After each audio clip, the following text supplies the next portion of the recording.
Welcome back to the Coach Tim Beck Show, presented by CDL Electric. Eddie Lomchek along with Pitt State head football coach Tim Beck, live at Chatter's Restaurant and Bar in Pittsburgh. One of 4 takeaways there for the Gorilla D. Out of this break on the show, about 6:25-ish, Monday nights, we do the Gorilla Nation Mobile Fan Club Vital Signs Trivia Contest. To be a member of the Gorilla Nation Mobile Fan Club, you text the word Gorilla Fan, all one word, to 66937. And for being a part of that, you will get to take part in this trivia contest Mondays throughout the school year, and also vote for player of the game throughout football and basketball season. So have a little fun and show your Gorilla spirit. Tonight's question, you'll get these texted to you, multiple choice. You return it with an answer, more than one correct answer, and they have a way to sort that out, a random winner. But nothing you call in. You have to be a member of the texting service. While the Gorillas needed the last-minute win to beat Truman this past Saturday, it's not necessarily the most down-to-the-wire finish ever played between the two schools. In 1994, PSU scored a touchdown with 1 second remaining to beat Truman, 13-10. Then Northeast Missouri State, and that was at Carney Smith Stadium on a rainy day. And who scored that winning touchdown? It was either Ed Fairchild, Jeff Moreland, or Sean Scott. We'll give you the answer a little bit later after we know the winner of the trivia contest. Time to draw for another gift certificate here, Coach, as we'll get another free breakfast, Fat Daddy's, drink included, dine-in only, expires at the end of the calendar year. Jim Tarter, come on down. Jim, yes, 1 winner per table. So, go on. drink included. Enjoy that. Thanks for being here. A couple loyal listeners right there. Well, 13-7 at the end of the first quarter. John Thomas, a big kick return.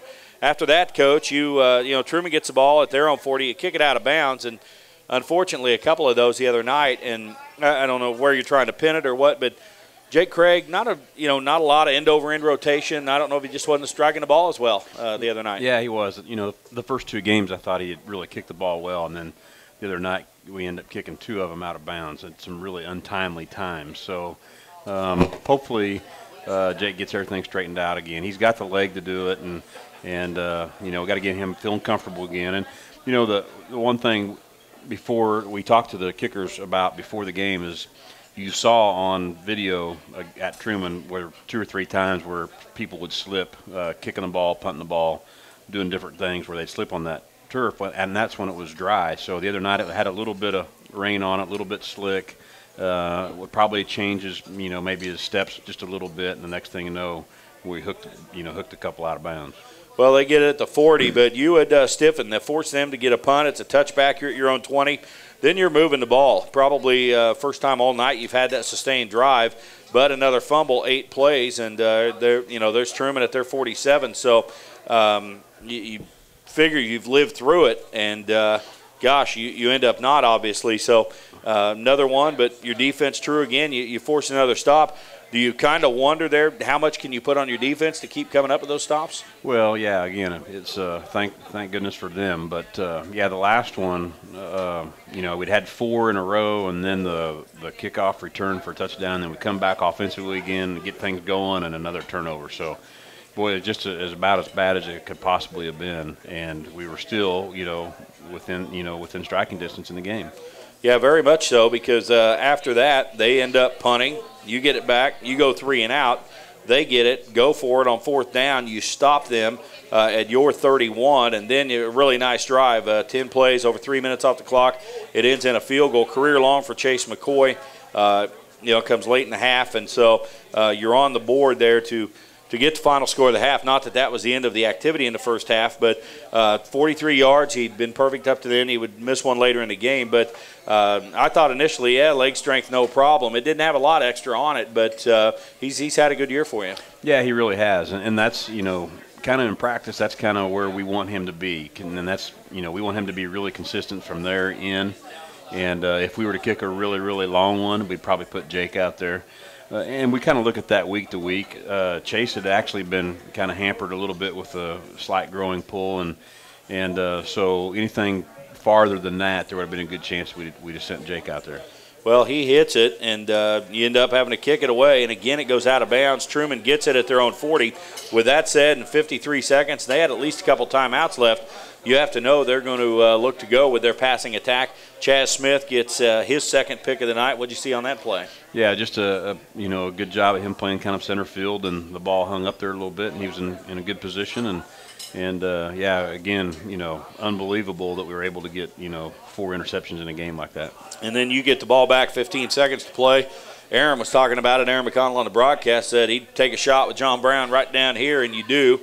Off his fingertips, you had a penalty that would have really been frustrating, I guess, had he caught the ball. But, talk about your philosophy there. A lot of people may just kneel on that ball.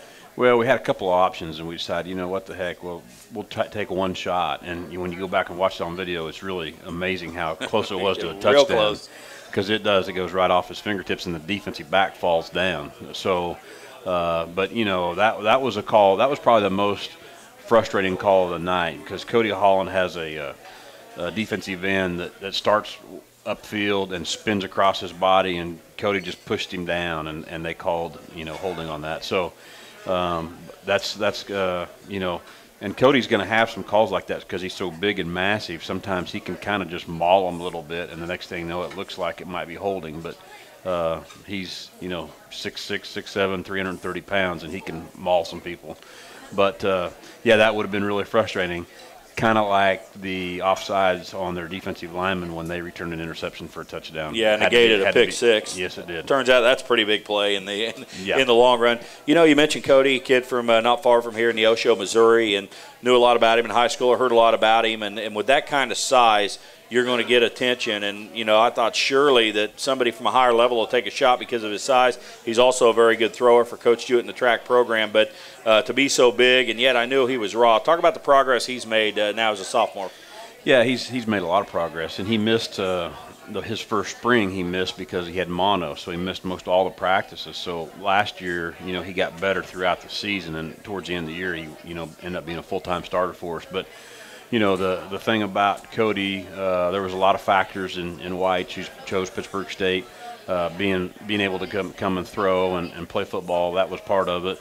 Got highly recommended by Coach Roderick, who kind of scopes the area for us and lets us know and talked about how talented a player he was. And I think before Cody Holland's career is over, he's going to be a really dominant player.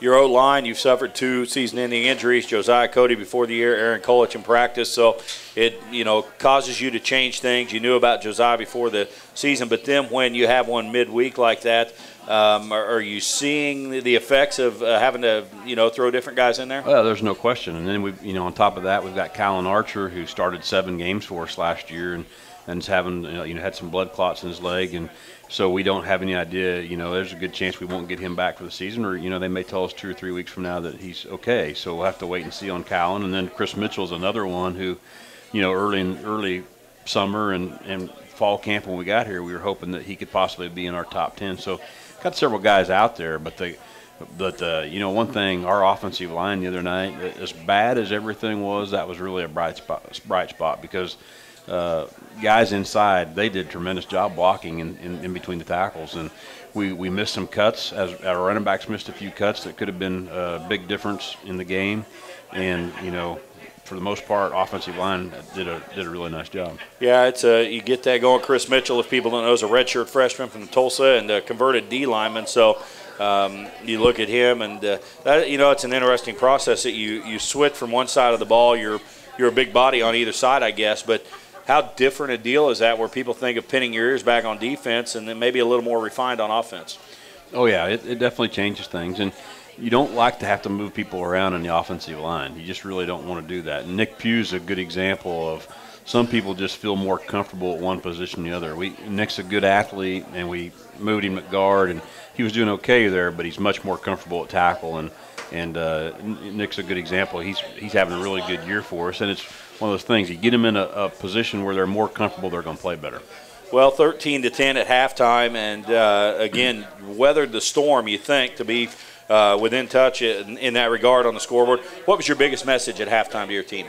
The biggest message was to settle down and understand that, it could have been a lot worse than it was, and it's just 13-10.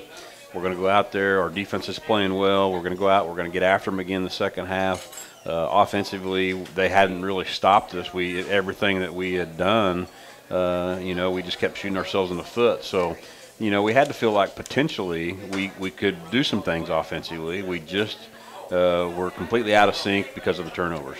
Well, it would set up a fluid third quarter and then a wild finish to this one in the fourth quarter. So we'll step aside, take another break, come back and get through that second half. More to come on the Coach Tim Beck Show, presented by CDL Electric.